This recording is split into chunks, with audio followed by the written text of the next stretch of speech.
Have you ever wondered how your calculator comes up with decimal approximations for irrational numbers, trig functions, or logarithms? Do you think there's some little magical creature inside the box of your calculator measuring little right triangles with little bitty rulers, getting the ratio of the opposite side over the hypotenuse of a triangle to find sine? Not really, no. I'm sure you didn't think that. But maybe it never occurred to you how a number that is geometric in nature could be approximated on your calculator. Where are those magic decimal places coming from? Well, it's because of power series. A power series is an infinite series of power functions. In other words, a polynomial, actually, an infinite polynomial with infinitely many terms, functions of the form ax to the b, which are raised to increasingly higher powers. A special group of converging power series called Taylor series, I'm not joking, I didn't make them up, but that is their name, is used to approximate transcendental numbers such as e cosine x and sine x that cannot be calculated using algebraic operations. Logarithms are also transcendental numbers, for example. So let's take a look at e. E to the x equals, and we got this crazy sigma notation here, and we have this explanation mark, which doesn't mean n like I'm excited about n. It means something different. When you see n factorial, for example, I'll just write it up kind of at the top where I have a little space. If you see 5 factorial, it means 5 times 4 times 3 times 2 times 1. So you start whatever that number is, and you count down to 1, multiplying them together. So 5 factorial turns out to be 120. Also, just to recall, 0 factorial is equal to 1, not 0.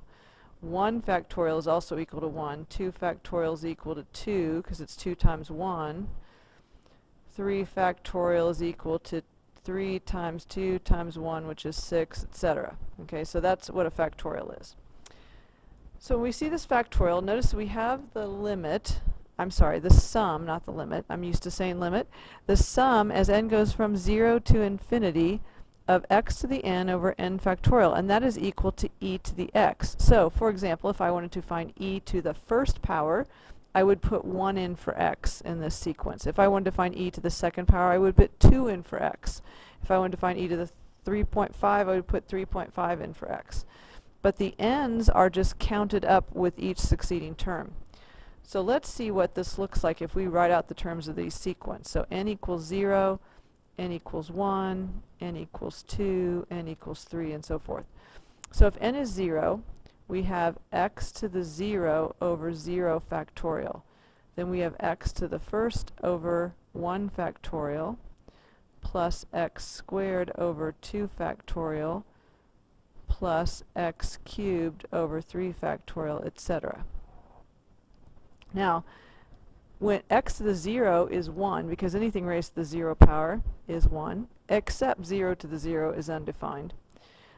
0 factorial has been defined as 1 also, so the first number is just 1.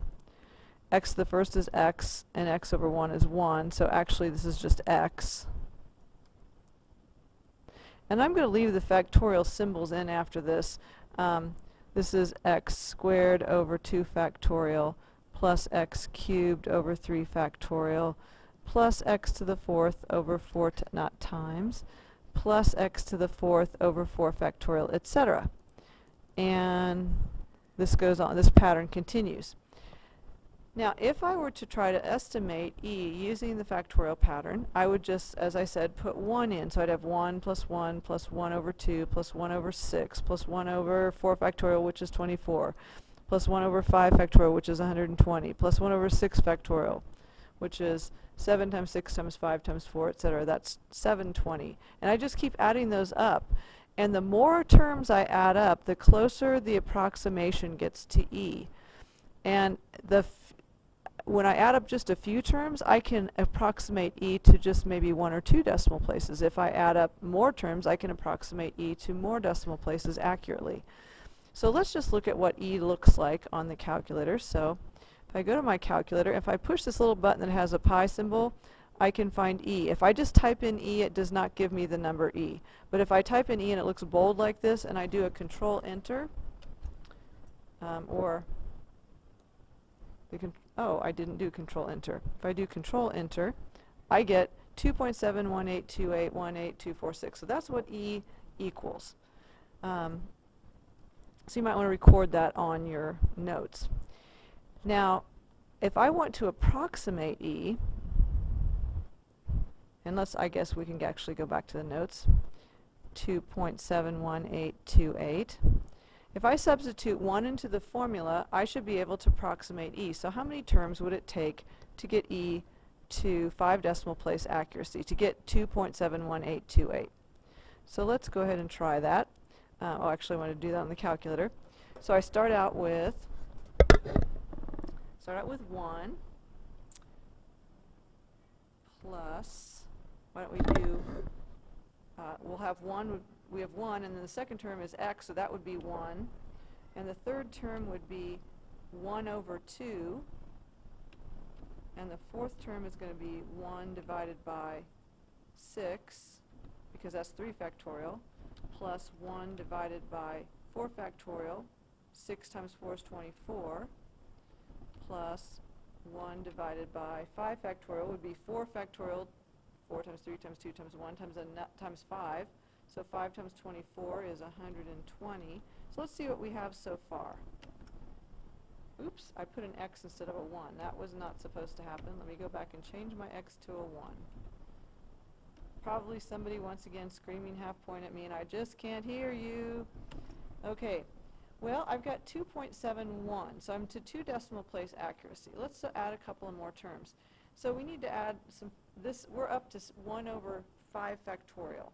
So let's add plus 1 over 6 factorial. Now, to get the factorial button, you'll notice a little button down here that has an exclamation point and a question mark on it. So there's our factorial symbol right here. Of course, I'm grabbing the factorial symbol before I put the 6 in. I should actually have a 6 there. Let's see what we have now. Oh, we're up to 3 decimal place accuracy now, because we're looking for 2.71828. Okay, so let's add another term. So 1 divided by 7 factorial. So get my little factorial symbol again. And I'm up to 4 decimal place accuracy. Let's see how many more terms it would take.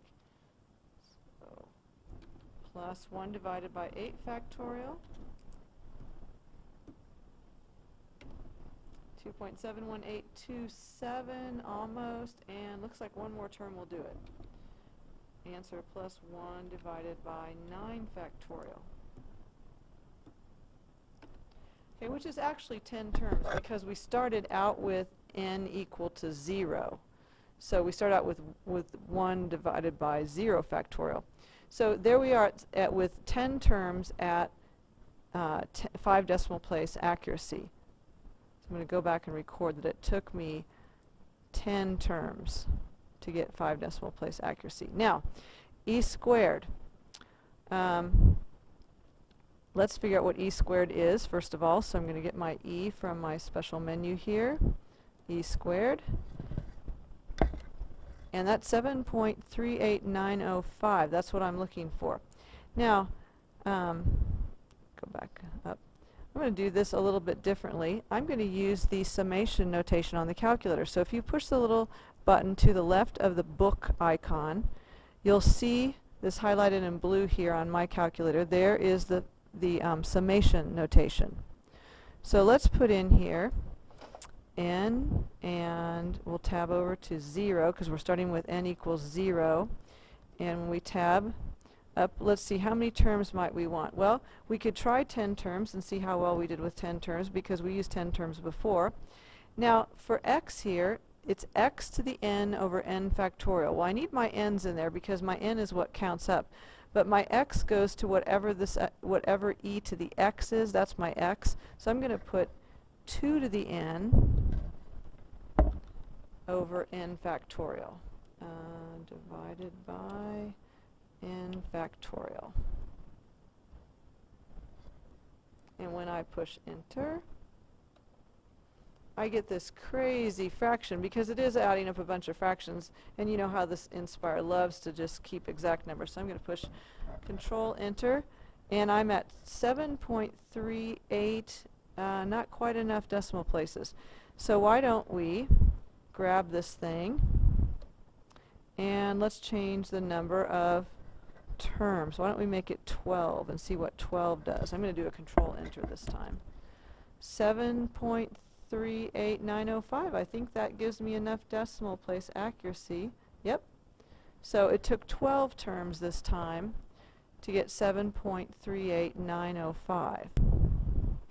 Actually, I take that back. That's 13 terms. When you go from 0 to 12, you've done 13 terms. So it took 13 terms. It turns out the bigger that x is, so if I raise e to a higher power, it's going to take more terms to get a higher decimal place accuracy. And we're going to look at a graph to kind of see why that is. If we look at the graph here, I have on the graph, I have this red graph is the graph of e to the x, and the black graph is the graph of the first two terms of the power series that approximates e to the x, 1 plus x. The next term would be plus x squared over 2 factorial, which is x squared over 2. So let's see what happens when we add that term in. Now, notice that the graph is closer fitting to the e to the x at a certain section. So kind of like right in here, there's a little section where they're very close. So if I were picking a value like e to the first, that would give me a decent approximation. But if I were picking a value like e squared, notice that it's a lot farther off up there than it was before. So I want to get, if I add more terms, the more terms I add, let's see if I can turn that off, the more closely the e to the power series approximation will approach the graph of e to the x.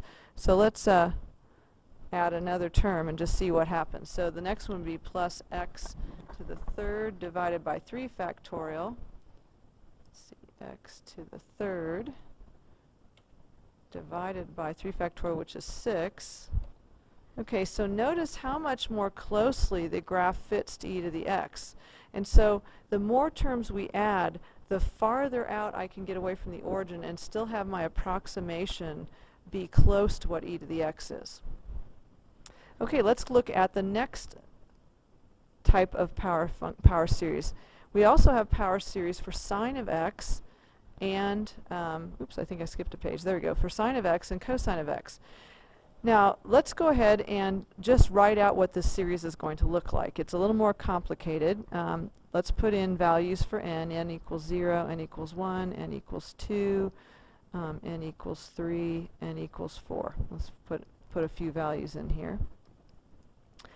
And when we plug in n equals 0, we get negative 1 to the 0, x to the 2 times 0 plus 1. Well, that'd be x to the first. And then 2 times 0 plus 1 factorial. So that would be 1 factorial. So negative 1 to the 0, x to the first over 1 factorial. Then the next one is going to be negative 1 squared. No. Oh, that's supposed to be negative 1 to the 0. Oh, sorry. Yeah, that's right. Never mind, never mind. I did it right. I just was not thinking. This is going to be negative 1 to the first now, times x to the 2 times 1 plus 1. 2 times 1 plus 1 is third, x to the third, then this would be 3 factorial. Then we have negative 1 squared times x to the 2 times 2 plus 1, which is 5, over 5 factorial. Notice that the term 2n plus 1, or the expression 2n plus 1, always gives you an odd number, because 2n is always an even number, and then you add 1 and it's an odd number. So when you see 2n plus 1, we're just getting a series of odd numbers. And I think I'm going to run out of room to do all of these, but negative 1 cubed, and then 2n plus 1 would be x to the 7th over 7 factorial. So let's simplify this a little. The negative 1 to the 0 is just 1. X to the first is just x, and 1 factorial is just 1. So this just turns out to be x. The second term, negative 1 to the first, well, that is a negative number. So that means I'm actually subtracting. My next term is x cubed over 3 factorial, but I'm subtracting it. Then when I see negative 1 squared for the next term right here, that's positive again. So it's plus x to the 5th over 5 factorial. And then you see negative 1 cubed, so that's minus x to the 7th over 7 factorial. And I imagine you can figure out the next one would be plus x to the 9th over 9 factorial, etc., and then minus again. So that's what the sine function looks like. The cosine function is very similar. Instead of the 2n plus 1, I just have 2n, which means I'm going to get all even-numbered terms for cosine. So if we plug in, and notice we also have alternating signs, so when I put the 0 power negative 1 to the 0, the first term is going to be positive, the second term will be negative, and so forth. So what I end up getting when I first get, the first term is just negative 1 to the 0, which is 1, x to the 2 times 0. So I get 1 times x to the 0 over 0 factorial. That ends up just being 1. Then I end up minus x squared over 2 factorial plus x to the 4th over 4 factorial minus x to the 6th over 6 factorial plus x to the 8th over 8 factorial, etc.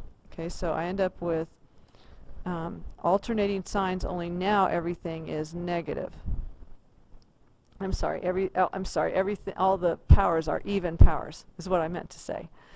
Now, let's do the same thing that we did for sine and cosine. And remember, with e to the x, it took me 10 terms to get e to the first, and it took me 13 terms to get e squared using the power series approximation. Let's try sine. I want to do sine of 0.2 on the calculator first. So I'm going to open a new calculator page, I think, here. And I'm just going to do sine of 0.2. And you have to be in radian mode, and I am in radian mode for this to work. The decimal approximation only works in radian mode. So there's sine of 0.2. Now, to do the power series approximation, every place there's an x, I'm going to put 0.2. So my first term for sine is just 0.2. Well, 0.2 by itself is not a bad approximation for 0.198. It's actually really close. So even one term is a close approximation. But let's start out with two terms.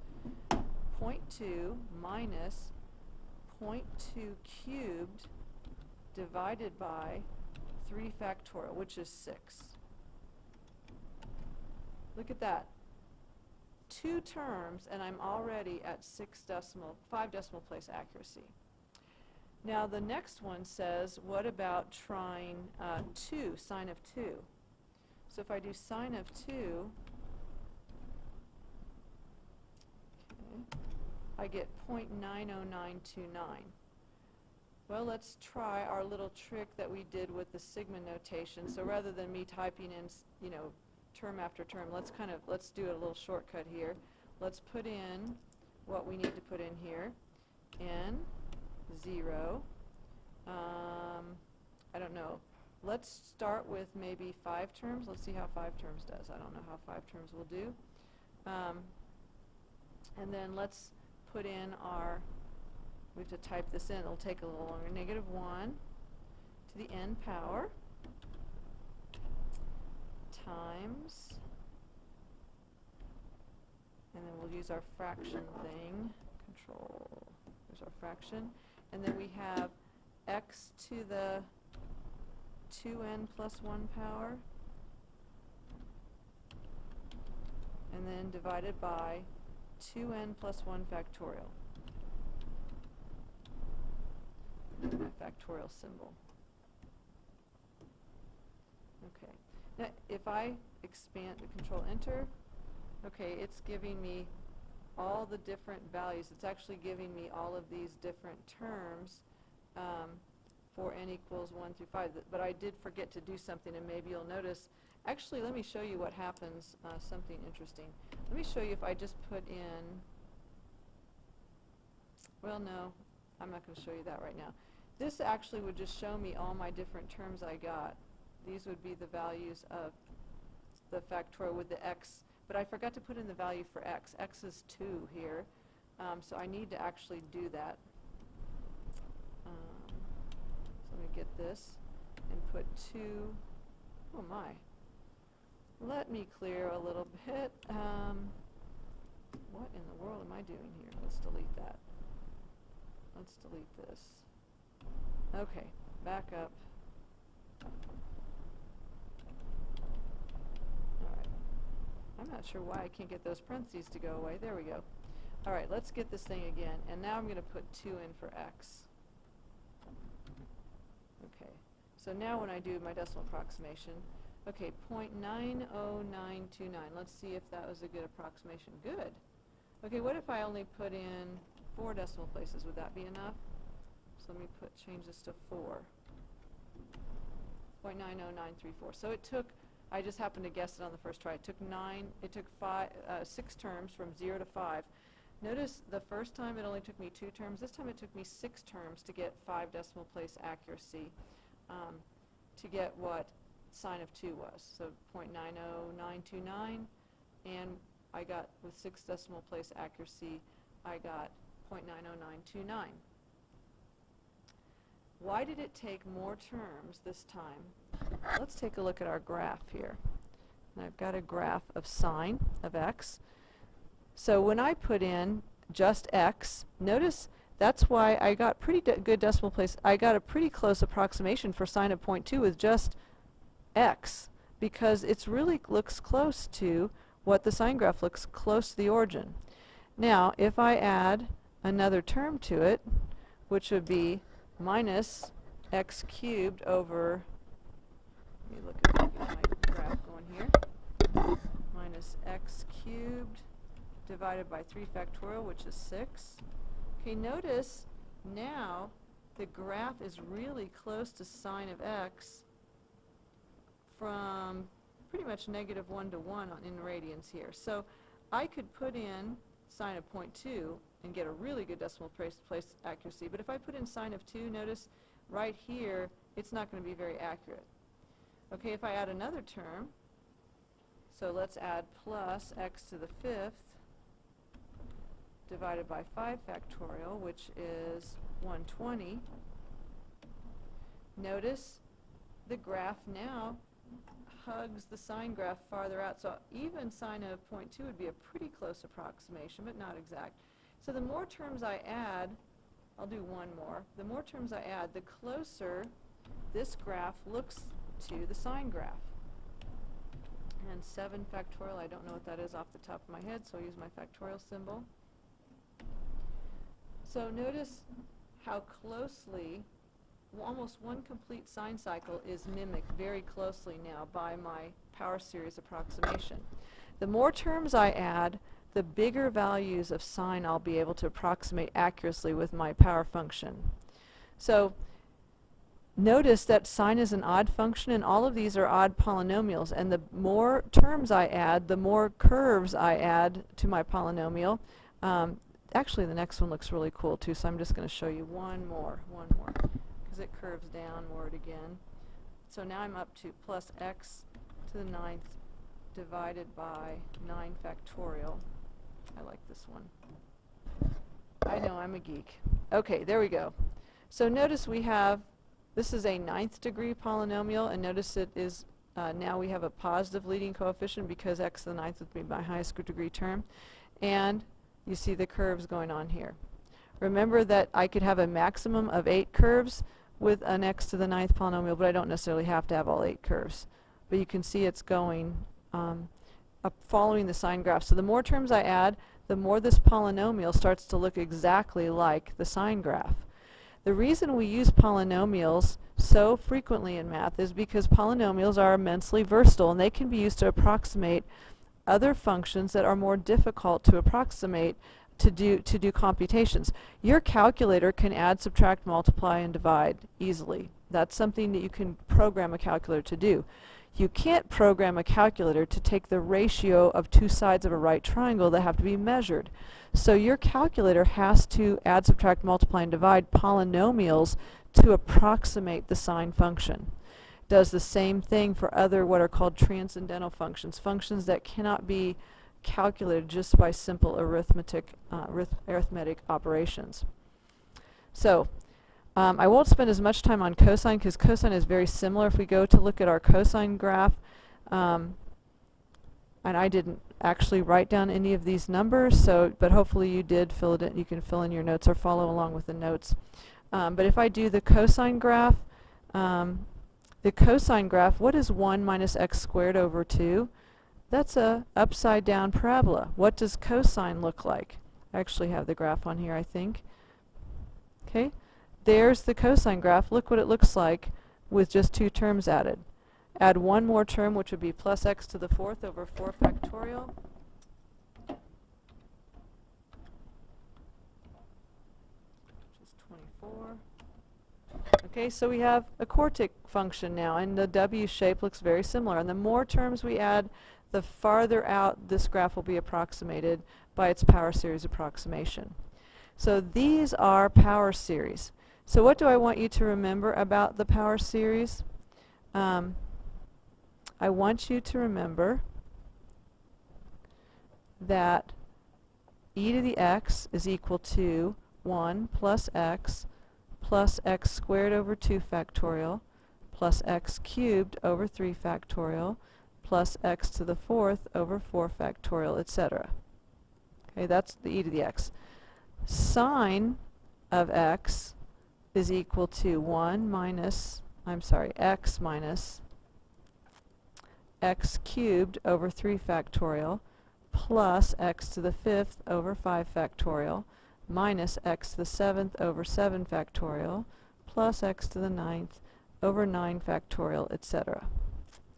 Cosine of x is equal to 1 minus x squared over 2 factorial plus x to the fourth over, I keep writing x's instead of pluses, x to the fourth over 4 factorial minus x to the sixth over 6 factorial plus x to the eighth over 8 factorial, etc.